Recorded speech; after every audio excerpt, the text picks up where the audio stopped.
Have you ever gone to visit somebody, a friend, or somebody respectable somewhere in the office or somewhere, wherever, and they say to you, please wait, just sit down and wait. And you wait for 10 minutes, 20 minutes, nothing, 30 minutes, 50 minutes. Then you start getting tired.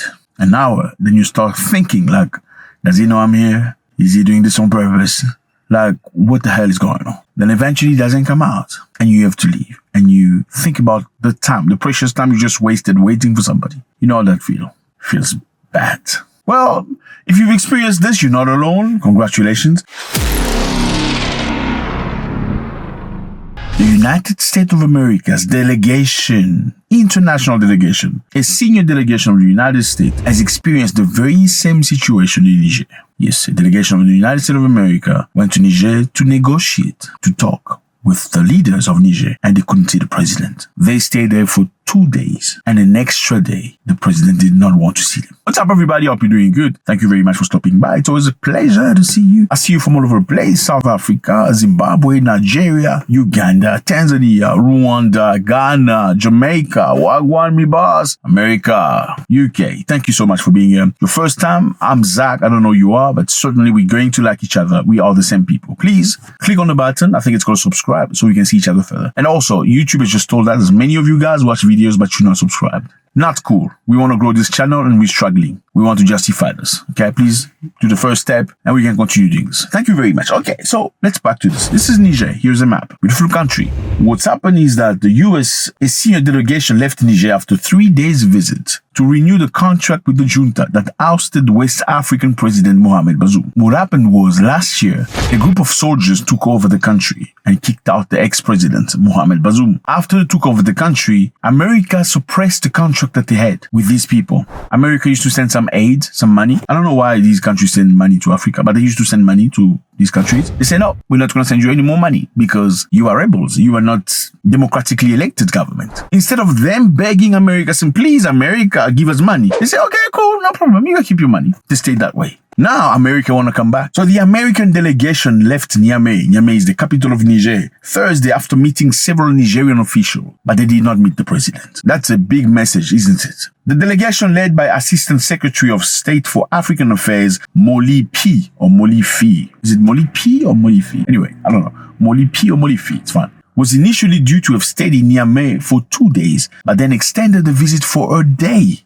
sitting there hoping they could meet the president. The team members, however, could not meet the junta leader, Abdurrahman Tiani, as planned initially, according to the program put by Americans. So this is what happening, fellas. This is not official. But what we're hearing is that the Americans went to Niger hoping to negotiate their hoping to candle up things, because they broke up once the junta took power and toppled the ex-president. So they came back saying, I think we need to get this going again. However, instead of coming officially, because you need to send a letter saying we are coming to visit you, then they will reply to you saying, okay, you can come on such and such date. We are open. Then you can come. Apparently, the American delegation went without any letters. They went with no invitation, no confirmation. They just popped out. Because it is the United States of America, well, you're going to be available to us. And unfortunately, this is a massive lesson. The government of Niger, the leader, the president refused to see them. They saw some officials, they discussed with some people, including the minister or prime minister, I'm not sure, but the president refused to meet them. Now, why did Americans come? Okay, so the Americans came to rekindle the relationship, but they had conditions. What are the conditions of America? They said the junta should guarantee Washington that its soldiers in the country are not in the same place and on the same ground as the Russians. The Americans had one condition, and their condition was that their soldiers living in Niger are not to be on the same place, on the same ground as the Russians. So in other words, it's either us or the Russians in your country. Let me remind you here, America's got about 1,100 military personnel in Niger. These people came in 2013. Now, this conditionality has clearly irritated the Nigerian government, which has continued to move slowly toward Moscow. Okay, let me give you context. The military took over the country, toppled the president. The Americans stopped cooperation with the new government. After the new government felt that America did that, They stopped sending money. They turned to the Russians. They opened the door to the Russians and signed an agreement with the Russians and inviting the Russians. After all this time, America has done very little effort to make things clear between themselves and the new government in Niger. But now that the Russians are coming to Niger with air defense system and many other weapons, the Americans have sent a delegation to come to Niger and negotiate. Now let's talk about the Russians. The deployment of Russians was in April 2024. Reports indicate Russian military trainers and equipment arrived in Niger in April 2024. The Russians reportedly delivered air defense system and their personnel are likely there to help install and train Nigerian forces on how to use them. So let's get back to context. American forces came to Niger in 2013. Why did they come to Niger? The agreement allowed the United States of America to deploy military personnel and operate air base in Niger. This provided a strategic foothold in Sahel region in Africa. So American troops came to Niger to provide support to the Nigerian military and train them, and also have a military base that will allow them to have drones flying across Africa for intelligent purposes. America says they have built a $100 million base in Niger. I don't know why you spend $100 million in somebody else's country. There are so many people in New York who have no houses, they have no situation, they're sick, they're addicted. You can't inject that money into those people, build them up, get them out of the street. Okay, anyway, let's continue. So the US troops deployed in Niger under this agreement were not intended for direct combat operation. Their role was to provide logistical support, intelligence gathering, and training the Nigerian forces. Obviously, Niger has been through the most. They've been fighting terrorism for a while. Remember, they chased French people from Niger because they were not fighting terrorists. Well, okay. Anyway, they said they came to fight terrorists, but on the ground, they were not doing anything. They were not winning wars. So Nigerians said, you know what? You guys are not winning. Get out of our country. Now, when they chased the French, Americans went spades. They didn't chase Americans. Now, a few months later, now they're asking Americans to leave as well. So initially, Americans came to help Nigerian retraining. They built a military base worth $100 million. But that's a lot of money to invest into a military base. I mean, if you come to my country and you're just here to help me, why do you need a $100 million base? Because you're going to be leaving soon, right?